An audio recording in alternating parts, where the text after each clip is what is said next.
True. It struck me that he was like a free thinker.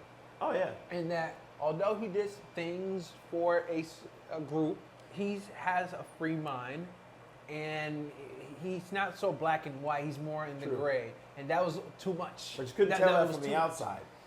Yeah, that's what it struck me like. Yeah. So like when I was watching it, I was almost kind of feeling for the guy myself because I lean more towards like more middle of the road thinking. There's some things I'm more like, man, but from the most part, I'm like, wait a minute, it's not so things aren't so black and white. Yeah, no. But I guess that's just the case for. Very interesting guy. I don't know who wrote that, but they wrote it. They wrote that. That was a hell of a fucking movie. That's legit. I'll say this: the thing I like about that kind of music, I'm able to use it in the gym, but then like right after the gym, I'm able to use it to kind of like slip in and out of a more meditative state or something like that. Yeah. It's like, it doesn't feel like it's just music. It feels like a tool. No, it is definitely a tool. It feels like a tool. Yeah. Like, if I listen to something like... It's like a theme music to your life as you go through the day. Yeah. You know? If I listen to Drake or Future, I can kind of use that as a tool for like a few minutes before it slips me back into its music. Yeah, Future makes me feel like he's an interesting guy. I really like Future's music. Oh, yeah. When I'm like, Friday night, I'm riding, and I've worked hard all week, and then I turn on Future, he's like validates the hustle. I'm like, yeah, that's right. Yeah. That's right. But like any other time, oh man, he'll take me out of my place. I'll be like on the way to a client site, and Future come on, and I'm coming in there like, give me some money. I'm coming in hot. Yeah. Give me all the money. That's how he makes me feel. That's why I can't listen to like rap when I'm in like traffic. No. The energy is so high. It's too much. It's a lot. So I have to listen to like electronica, chill, On the verge of road rage. Yeah. It puts you on the road rage. Makes you speed. Aggro. Yeah, music's funny, man. You gotta have different music for the different times of the day so that you get in the right state. It's definitely a tool. You're absolutely right. That's it. Yeah, it's genius. That's at this point, I use music as a tool. Yeah. Even the ones that don't are hard to use as a tool. For sure. Oh man. Oh shit. Hit your soul, didn't it? Oh, it fucking did, man. Oh my god. I don't know if y'all seen that. He was scraping the parfait bowl. Oh, I'm still going at it. See? Look at that bowl. Monsters. I told y'all last time, I feel like it's more gastric expansion. Because he's got it. We were just talking about Oppenheimer. Or Oppenheimer. Ooh. I can't imagine. See, like, I'm looking at the horizon right now, and I'm like, what if all of a sudden you saw something like that? Just whoosh. Something where? Here? Yeah, like, okay, so the mountain over there, imagine, so like, I'm thinking of Oppenheimer right now, how like the thing went off, and they're at a distance. Yeah. And it's like, that scene is like a whole 5 minutes of like quiet, and then... Yeah, it does. It goes like that. They don't even warn you. They just cut the music, cut the sound, everything. Yeah, because I feel like that was cinematography genius. And I'm a cinematographer. Now, I was looking at that movie. Actually, now I want to go watch it again tonight. I'm going to go annoy my girlfriend because she hates fucking long movies. But that movie, though, like you said, at the end, it just... Because you're watching the whole time, and you're expecting something to happen, and that happens, right? But it's silent, and then it ends. Throws you for a loop. It almost makes you want to go back like you felt like you missed something. Right. You know what I mean? Because you weren't even ready for what the movie did. Whoever shot that, genius, right?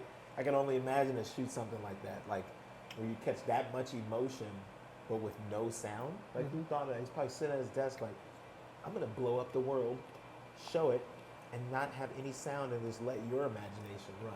Oh yeah. That one scene after the explosion, where like Oppenheimer's like in front of like a small crowd, like in a small room. Yep. And they're all clapping, they're all excited, and like the scene switches to like all of them in skeletons. Do you remember that scene? Yeah,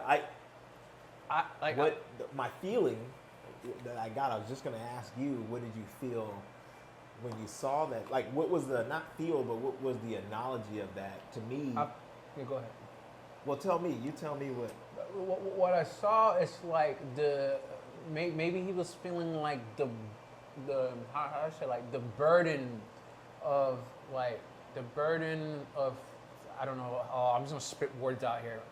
Like the burden of, say, power, the burden of his creation Like in one hand, yes, it did this, it ended this, the war or whatever. But at the same time, it ended the war, but at the expense of a bunch of people dying. Yes. So it's like this. I think he was feeling like mixed feelings.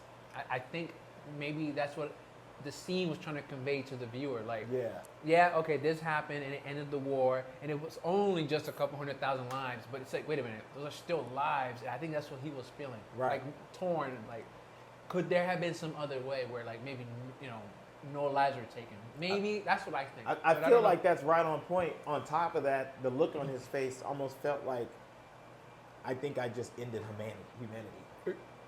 Could be. And then I think showing us skeletons, the movie confirming you just ended humanity with what you just did. Like, and it was almost like not a celebration on his part. Yeah, no. It was more like a shit. Right? Kind of like the question you just asked me to answer that. Like, what if you just saw some over the horizon? The first word is going to come out like fuck. Not like fuck, I'm fucked. It's more like fuck, look, you guys actually did it. You know what I mean? Like in suspense, in surprise, that it was possible to build something that destructive, that is so small. Because we're talking like something that could cause like 100 megatons of damage from what we have now. Yeah. It's rather large, but like, could you imagine like 80 years ago seeing something so small, because the thing wasn't that big? Speaking on that, one thing that opened my mind throughout the movie, maybe this did for you too, I don't know, is that at the time, like in hindsight, we know what that could do, what it do. There was a few times where like some people were concerned, like what if this rips the fabric of reality or something? Yeah. And then as I was imagining myself, like, okay, let's time travel back in hindsight. If I've never done this, and let's say I'm Oppenheimer and I'm creating this. Damn, like this is scary. Like, what if the thing that I create that does work ends up being the thing that ends us all so quickly that you don't even realize it because it happens so quickly? But it did. It does rip time in half, because scientifically, when you blow something up in a nuclear dimension, it rips atoms apart, right? So yeah, I guess definitely doing what you say. I think if I remember right in the movie, there was a concern that what if it ends in this never-ending chain where like every atom keeps reacting to, and then it ends all of it. Yeah. And so I remember thinking, Jesus, I could just imagine the stress I would feel. Yeah. Not knowing that, now before you blew that up. Yeah. In hindsight, it's like, oh, okay, if you make it this size, it'll do this much, and that's it. Right. But you don't know that when you're creating. When did we make that? The 40s. I think so. Right. So look at how the 40s, like, just look at how we ate, how we thought about health, like. I think it was definitely a wonder, because we were so, as a society, unaware of health. Like, I mean, we were like drinking out of cans that had chemicals in them, and what else? I mean, manufacturing, you had lead. I was just about to say, but you started first. We were painting our houses with lead. We couldn't have been that smart as a society. Hey, put this lead in this paint and put it on the wall. And not know what lead could do after 20 years. Not even 20 years. Like, lead's just fucking bad. Like, you tear that wallpaper off your wall after 10 years and it's had lead paint. Mm-hmm. I mean, we're talking asbestos, all kind of crazy shit. Mm-hmm. You name it, you got it. Fucking mesothelioma, heaven, hell, for that matter. Old shit. Yeah. Now we're all aware. We're all, like, informationally aware about everything. Everybody's correct. We just hit the Google button. Make it too smart. Make you almost want to be kind of dumb. 1 + 1 = 2, and it also equals 3. There you go. That's the spirit. Oh man, I feel like I got one more bite and then I'm done now. God. Oh, I've been trying to claw at it. I'm there. We ain't eating for 2 days. This is probably 8 days worth of food. Mukbang heaven. Look, when the bowl moved like that, I can't do that. But when his bowl moved like that, you know you done did some work. I chopped it, he cut it down. If he tries to do it to his, it's going to the bottom of the ocean. Literally. Yep. I might go to the bottom of the ocean at this point. I don't think I'm buoyant right now. Oh, I'm sinkable. You're like the Titanic right now. Parts of you going down, the legs first, the torso. Titanic, Lucy Tiny over here. Jack, come back. Oh man. I don't know if it helps, but down here there's like a little wheel stopper Is that what that is? There you go. Yeah. Problem solved. That's it. Hey, we solving problems. Look, I didn't lose no food today. Yeah. Wow. Last time, oh yeah. Golly. Oh shit. You lean back like that, your body has been blessed. I'm gonna do like 3 sets of 10 belly stretches, man. That's the spirit. Oh my god. Oh my god. It's a blessing. Mm-hmm. I said fasted, chomping. Fasted, chomping. Whoever fasts knows. You won't know unless you fast. Oh yeah. That's so crazy. Let's see if I can get to 2 days this time. Weekends are hard. Because weekends I'm around so much food. You know what? I tell you, part of me getting to this level where I'm at, it was me. Damn, it was last year. Right around this time last year, I was intermittent fasting, a little bit of 1 day, 2 days. Not really 3, every once in a while 3. I got to this point where I was like, I feel like I'm gaining benefit from the fasting, and I might gain some more if I really double down. At the time, I was still doing this, but the weekends where I would kind of fuck off a bit. Yeah. Lots of freedom, man. Yeah, and so it's when I treated this as a full-time, like, how do I say it? So before I would view the week as Monday through Friday and the weekend. Monday through Friday and the weekend. Mentally, now it's like, now. It's a whole deal. It's just one continuum of time. Yeah. And so now it's like, no, every single, like Jeff Bezos. Have you ever heard of this idea that he has that every day is day one? Yeah. Kind of like that. So that's an unlock. I was just trying to every day is day one. I think like that, and I think like that about being a CEO. Like, I felt like I was so limited when I was like, Monday through Friday. Thank God it's the weekend. And then you do that, and then it like sets off other shit because you're like freedom and prosperity now. Yeah. Not held down, but when I stopped thinking like that, and I was just like, it's just another day. Yeah. Like, honestly, it's just another day. Yeah. Right? It is. I mean, honestly, when you start treating every day like the same, then it doesn't matter which day. And I think that comes with a little bit of freedom. I don't clock in on Monday through Friday. You know, it definitely changes the mindset to not feel like you're on the 9 to 5 stroll. But then it's freeing when your mind is there. And I think even if you're working 9 to 5 and your mind is there, like every day is the same, yeah. I think you'll still win. Yeah. What's that term that, what's his name? Patrick Bet-David uses? Oh, yeah, Patrick. Entrepreneur? Yeah. I mean, I'm not sure if that's his term, but he's just very blunt. He's the one guy I've heard him use that term. I don't usually. I started following him. At first, I didn't like his. He's lately switched up his social media angle, and I remember watching him and feeling like I wasn't getting all of him, like he was almost holding back. And I remember watching one of his kind of TED Talk speeches. Okay. And I was like, I like this guy again. And I like watched the whole speech, and then I saw his social media started to change into kind of how he was talking in the speech, and I was like, I could get some game from this guy. Yeah. You know, he's got a lot of good outlooks on stuff, more practical. Yeah. Very harsh with the delivery. Yeah, the delivery. Yeah. Which is very truthful. I feel like. Oh yeah. We're moving in social media where we need to be more, not harsher, but just like truthful. Yeah. We just need to be more transparent and truthful about shit, and that will change the world. We live in a very manufactured world. We're definitely about to unmanufacture very shortly. Time is changing. Yeah. It was something about like his delivery to me at one point felt like dismissive for some reason. I don't know. But now it's like, does he mean that? Whether he does or not, I don't know. Yeah, you never know yet until somebody really makes you feel like that. But I guess the thought that took over was, let's just play devil's advocate. Let's say he means to be dismissive. Mm-hmm. Let me not take it as such.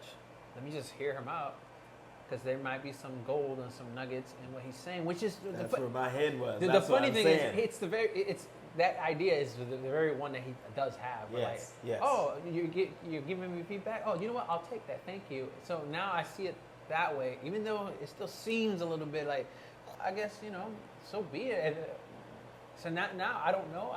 It strikes me like he's coming from a good place. Maybe.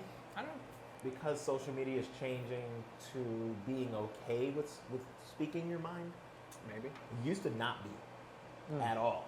Like, I'm talking cancel culture is getting canceled. You know what I mean? And I think that drove a lot of how people talked online. It made it forced people into manufactured delivery, and which made the trust level be down with stuff like that. And now because people are so more transparent or maybe speaking their point of view on something, it hits a little bit better. Maybe. You know, I trust more people that kind of give me their point of view and is not scared of saying that. I mean, in real life, it's not even off social media. Like, I'd rather you tell me your point of view so I can act accordingly. Yeah. You know? Yeah. I will say, nothing against like the kind of people that talk in a much more, what seems sterile kind of a way. Just because somebody talks in a much more corporate, sterile way doesn't mean that they, how do I say it? It's not a good, I can't take that and say, oh, so therefore, because you're talking in a corporate, sterile way, I'm gonna, everything you're saying is inaccurate. That's logically incoherent. But when I see somebody that's just kind of communicating the same way they would with a good friend, that hits different than when somebody is communicating like, all right, so Susan, did you email that over there? I hate that guy. So like, something hits different. Yeah. So two people could be saying the same exact thing, you know, corporate Joe and, you know, real Joe. Yeah. It could be the same words, but if, you know, real Joe is talking like this and corporate Joe is more, Suzanne, is that person CC'd on me? I'm going to lean towards real Joe. Exactly. That's all I got to say. That's what I'm saying we're moving to. Now, we're definitely doing, I cannot be corporate Joe. When I was younger, I thought that was the way of growing up and being in the professional world, is to be corporate Joe. And it may have been at one point. Yeah, you build this like slow persona. Like you build it over time and it becomes like you. It's a manufactured piece of you that you put on top like a layer of ice cream, you know? And then the underside is screaming.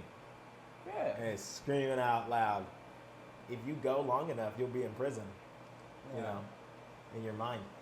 Like that. I don't know. I don't think it's healthy. I don't think so either. I almost sense that maybe one main objection that the more, I don't know, more serious corporate-ish leaning people might have is, well, if you go the more real route, where do you draw the line? Like, what if this gets out of hand or something?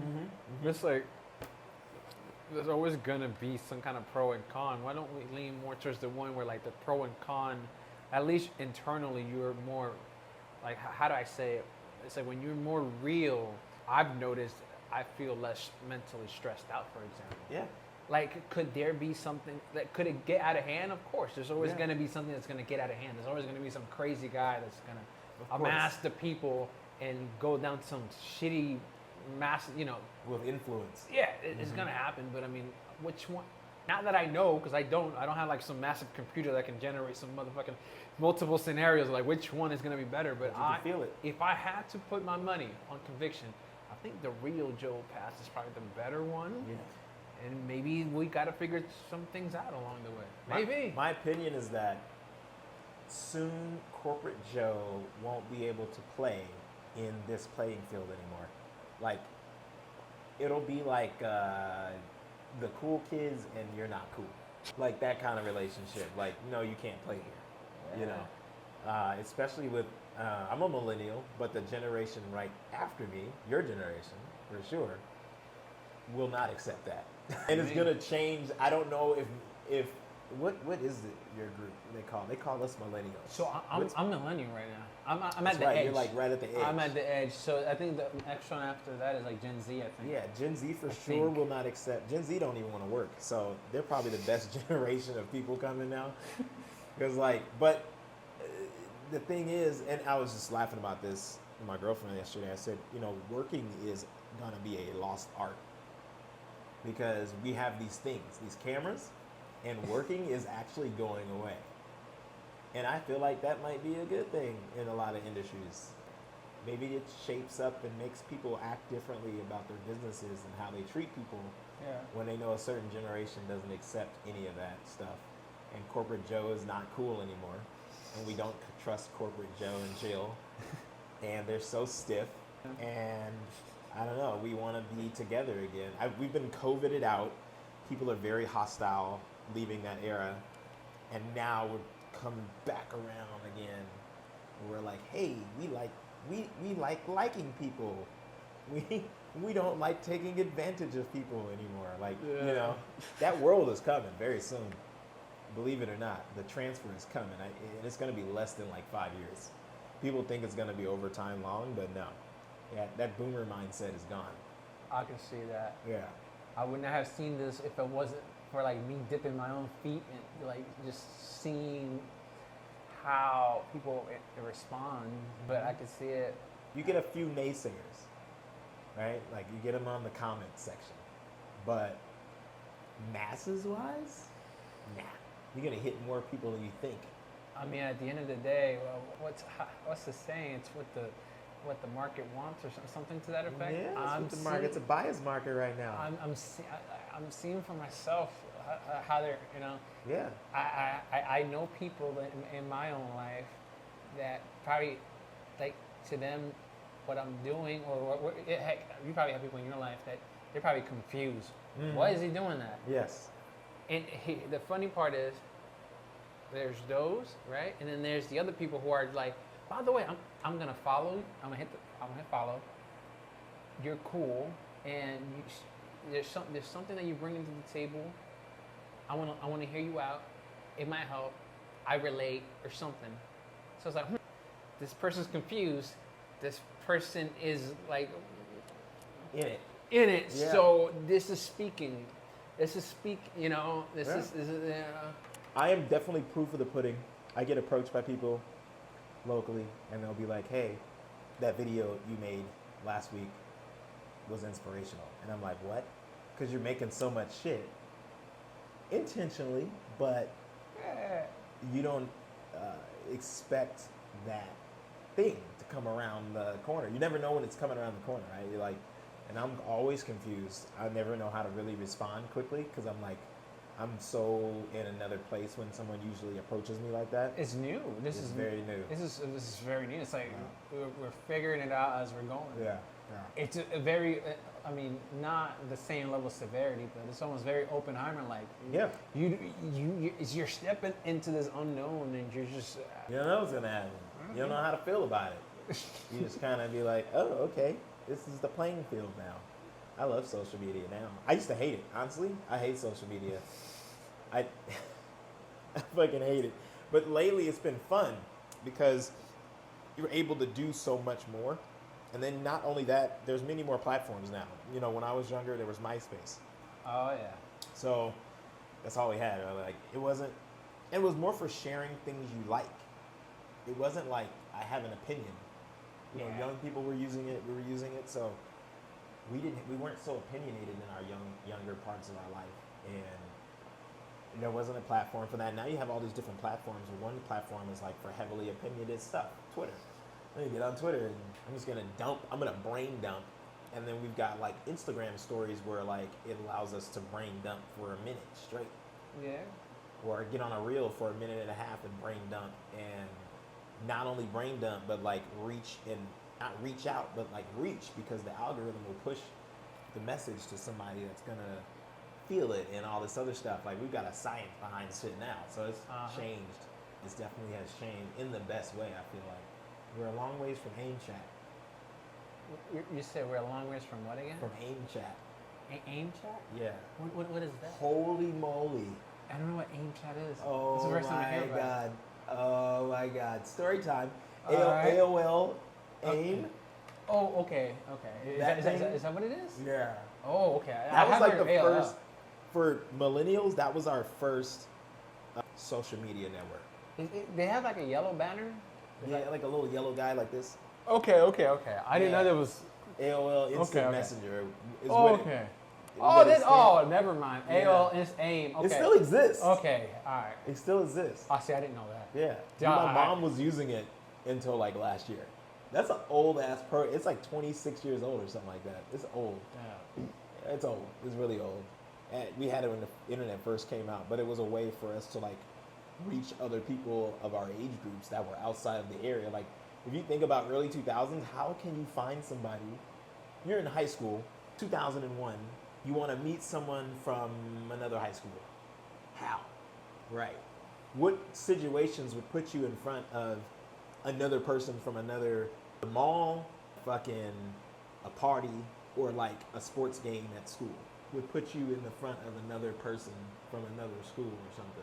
Yeah. So when that came out, it was like we have these chat rooms where we have age-based chat rooms, and then you had like location age-based chat rooms. Yeah. That's how you would find people. So now it's like, yeah, it's evolved like crazy. But I mean, we've met a lot. Like a lot of my peers, like I met a lot of people on AIM. We would like put together like AIM parties. You know how they do Facebook parties back in the day? Like, you definitely were around with the Facebook I've parties. heard of this. I've never done it or seen it. Yeah. I've only heard of it. Yeah. It's like a old, LAN man. party or this something? I am dating myself right now. Like, AIM, group AIM, but it got a little creepy. Like, you got creeps on any platform. It was creepy. You'd have, like, creeps in there. You know who you were meeting. But, dude, like, it was crazy. It was like, you know, and then MySpace was like, AIM. Are you crazy? Like, we would maybe, like, when